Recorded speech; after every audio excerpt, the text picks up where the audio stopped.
Buenos días, queridos radioyentes. Tenemos con nosotros a Victoria Siedlecki, actriz y narradora oral. Buenos días, Victoria.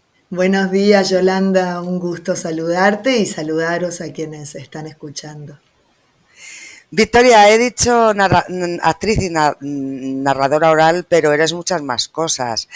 Danza, canto, haces teatro musical. Cuéntame un poquito toda tu trayectoria profesional y cómo empezaste. Bueno, mira, yo era una niña tímida que soñaba con subirse a un escenario y bailar, actuar, cantar.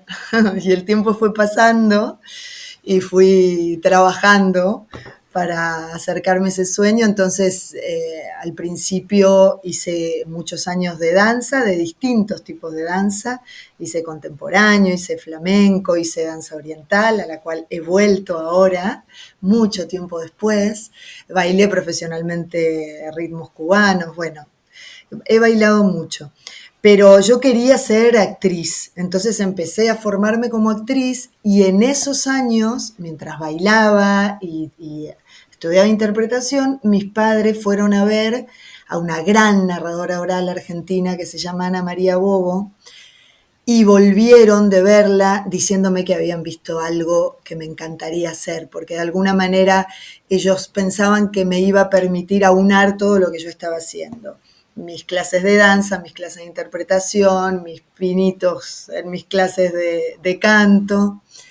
Y el tiempo tuvo que pasar un poco más hasta que yo vi que realmente mi madre y mi padre habían visto cuál era el camino para mí. Por supuesto, escuché a Ana María Bobo, escuché a muchas otras y otros maravillosos narradores y encontré finalmente en la narración oral escénica ese espacio que me permitía ser íntegramente.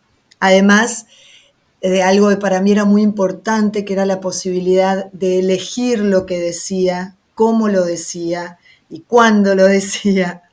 Esto era muy importante para mí. Vengo de un hogar en el que tanto mi madre como mi padre, bueno, se conocieron estudiando periodismo. Las palabras han sido desde siempre muy importantes en nuestra casa y por eso para mí era primordial poder elegir lo que iba a decir. Y encontré en los cuentos un camino maravilloso que abrazo cada día y agradezco cada día. Entiendo que así es la manera en la que nace la Escuela de Cuentacuentos. Sí, así es. Con el tiempo empecé a trabajar con uno de mis hermanos, con Javier, y, y un día él me dijo, y otras personas de nuestro entorno, ¿por qué no daba clases? Y a mí me daba muchísimo respeto el tema de dar clases, en el caso mío de narración oral. Así que tuvo que pasar un tiempito más, todo se fue cocinando durante años y respetando, creo, mis tiempos pausados de capricorniana al uso, que tiene que ir midiendo. Y entonces cuando por fin me sentí preparada, empezamos a dar cursos que eran breves, de fin de semana, después eran de 3 meses. Y un día, bueno, dijo Javier, creo que deberíamos constituirnos como escuela, sumar otros profesionales. Y ahí sí fue más rápido, porque sentí que sí, que ya, o sea, ya se venía cosiendo. Y entonces fundamos en 2011 la Escuela de Cuentacuentos, que dirijo y en la cual tenemos la alegría de contar con profesionales maravillosos, tanto de narración oral escénica como de otras disciplinas que creemos que son importantes, el uso de la voz, herramientas de clown, contar para distintos públicos, y un largo etcétera. Movimiento expresivo, por supuesto. Creemos, como te decía, que son herramientas muy importantes en la formación de alguien que quiere subirse a un escenario a contar historias. Entiendo entonces que hacéis una formación actoral, o sea, no solamente para contar un cuento, sino para ser actriz o actor.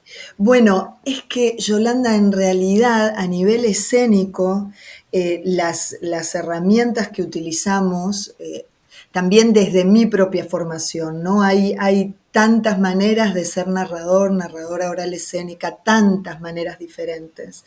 Es maravilloso porque es un oficio, eh, bueno, para mí el mejor del mundo, pero hay tantas maneras de estar en él, y hasta el último día de nuestra vida, además. Hay quien cuenta sentado, hay quien cuenta de pie, hay quien cuenta con atrezo, sin atrezo, hay quien viene de la filología, de la psicología, de las artes escénicas, de la pedagogía, y sin embargo, con ciertas herramientas podés ser capaz, ¿no?, de subirte a un escenario. En mi caso vengo, como estábamos hablando, de lo escénico, de distintas artes. Entonces, en nuestra escuela lo que transmitimos son herramientas que en realidad son comunes, en la formación, por ejemplo, de un actor o de una actriz y de un narrador oral. Hay muchas cosas que no, porque no trabajamos en construir un personaje, pero sí en, de alguna manera, elevar a la enésima potencia la persona que somos para que escénicamente convenza y pueda dar todo lo que tiene para dar a nivel expresivo, a nivel emocional. Eh, entonces hay muchas cosas que hacemos en clase que se parecen a lo que hace una persona que está formándose como actriz o como actor. Y hay muchas otras que son muy, muy diferentes.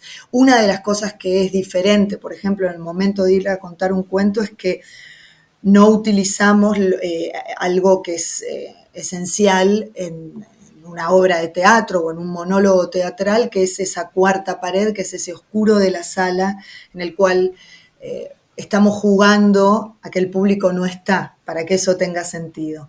En el caso de la narración oral escénica es al contrario, todo el tiempo estamos contando con el público y lo que pase en caso de que esto esté sucediendo en un teatro, en el patio de butacas, de alguna manera hay que sumarlo, ¿no?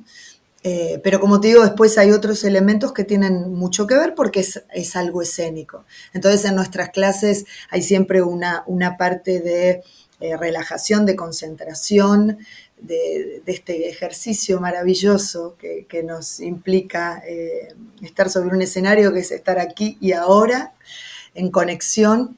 Después muchos juegos de improvisación, creación de historias, la búsqueda del cuento que vamos a contar, y el trabajo con la voz, con el cuerpo, con la creatividad, con nuestro mundo emocional, con nuestra gestualidad. O sea, es muy amplio a tal punto que, como te decía hace un ratito, nuestros cursos duraban un fin de semana, después 3 meses, después la gente quería seguir y empezaron a durar, son anuales, o sea, empezamos en septiembre, terminamos en junio, y hay personas que han llegado a estar 10 años en nuestra escuela.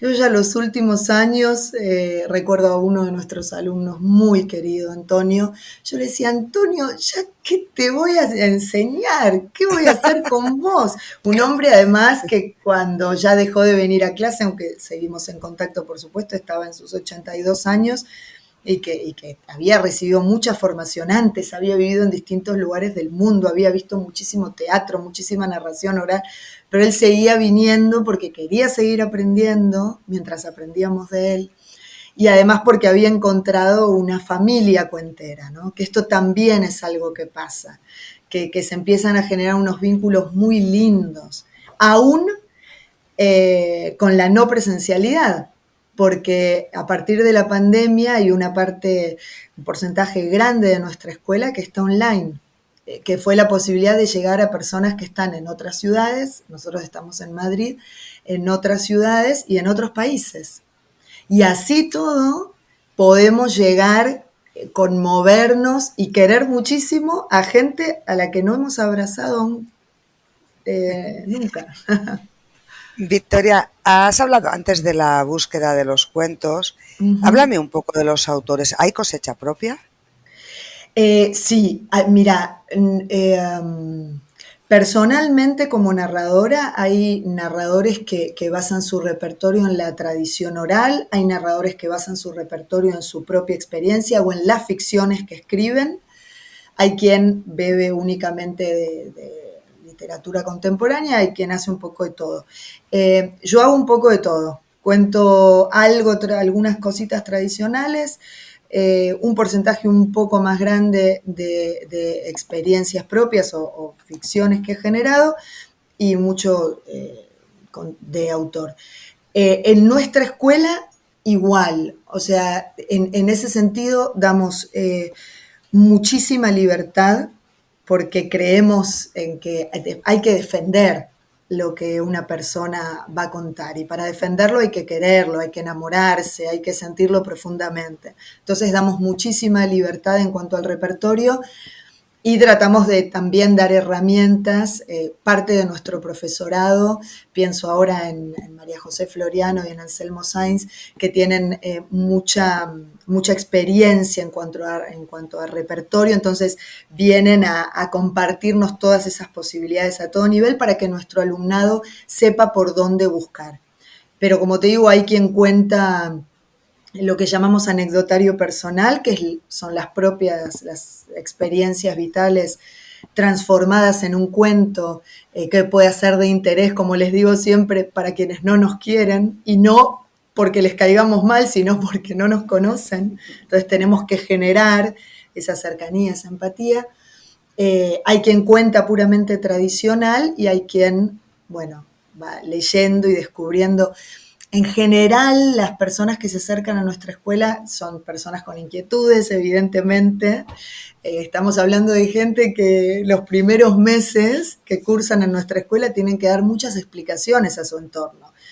Porque los jueves por la tarde no podés quedar porque te vas a un lugar que se llama la Escuela de Cuentacuentos a aprender a contar cuentos, enloqueciste. Y después los ven contar y entienden todo. Siempre entienden todo y quedan maravilladas, maravillados. Es muy lindo ese momento en el que mi familia ya entendió, mi familia ya me escuchó, mi familia quiere volver, o mi pareja, o mis amigos ya no se meten conmigo, mis amigos, no, no, no, te vas a tus clases de cuentos, claro. Victoria, ¿qué edades o a partir de qué edad podemos entrar en la escuela y cómo? Bueno, en general nuestro alumnado va de alrededor de los 20 a los ciento y pico, a lo que sea. Pero hemos tenido algunas incursiones de chicos, de chicas de 13, de 14 años y la escuela está siempre abierta para este público más joven Perdón. que también quiere empezar a contar cuentos escénicamente. Todavía no damos formación a niños y niñas, pero también llegará, pero por ahora desde adolescentes, preadolescentes incluso, hasta la edad que queramos, hacia esos niños y niñas que seguimos siendo siempre, siempre deseosos de escuchar y de contar historias. Tenemos una página web, es escueladecuentacuentos.com y ahí van a tener toda la información de nuestros cursos online, presenciales, de iniciación que son más cortos, los regulares, y os atenderemos con mucha alegría de recibiros en nuestra escuela. ¿Y en Madrid dónde estáis ubicados? Estamos ahora en el barrio de Comillas, hemos estado mucho tiempo en el centro, en Antón Martín, y ahora nos hemos venido a hacer una vida más de barrio con mucha felicidad.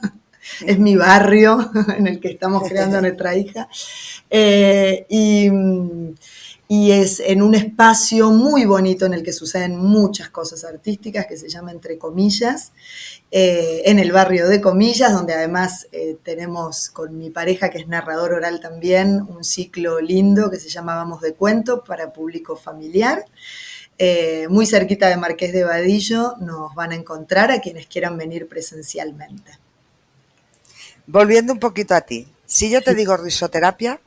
Ah, una gran experiencia. Me formé como risoterapeuta hace, bueno, un año antes de quedarme embarazada de mi hijita.